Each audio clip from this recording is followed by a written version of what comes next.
성비위 무마를 위한 증거인멸 교사 의혹을 받는 국민의힘 이준석 대표에 대한 징계 결정이 2주 뒤로 미뤄지면서 당 내부 혼란이 당분간 지속될 것으로 전망됩니다.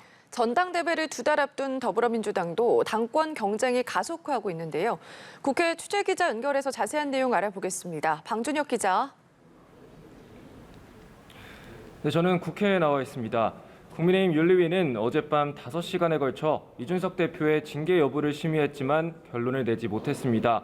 다음 달 7일 이 대표를 직접 불러 소명을 들은 뒤 결정하겠다는 계획인데요. 어젯밤 윤리위 발표 직후 길어지는 절차가 당에 전혀 도움이 되지 않는다며 반발한 이 대표는 오늘은 기자들의 질문에 말을 아꼈습니다. 오늘 오전 최고위 회의를 열고 공천 개혁 등을 논의할 혁신위원 임명안을 의결하는 등 일단 당 내부 업무에 집중하는 모습입니다. 윤리위 결정에 국민의힘 안팎에선 반발이 나오는데요.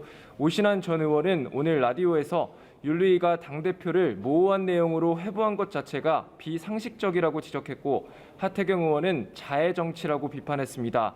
이 대표 징계 논의가 길어지고 측근인 김철근 정무실장마저 징계 절차가 개시되면서 리더십에 타격이 불가피해 보이는데요. 이준석 대표를 둘러싼 당 내용은 심화할 전망입니다. 한편 민주당은 오늘부터 이틀간 충남 예산군에서 소속 의원들을 대상으로 워크숍을 진행합니다. 지난 대선과 지선에 대한 평가와 향후 전당대회 후보군에 대한 논의가 이뤄질 것으로 보이는데요.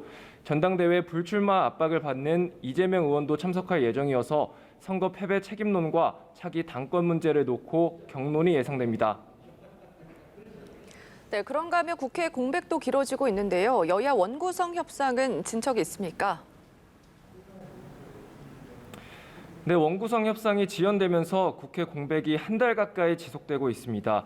여야는 오늘도 내탓 공방을 이어갔는데요. 국민의힘 권성동 원내대표는 원구성 지연 책임은 후반기 법사위원장을 국민의힘에 주겠다는 약속을 깬 민주당에 있다고 거듭 주장했습니다. 어음 만기일에 부도를 냈다, 외상값을 못 갚겠다고 배짱을 부리고 있다며 공격했습니다. 반면 민주당은 국민의힘이 왜곡된 주장으로 협상의 판을 걷어찼다며 반발했는데요.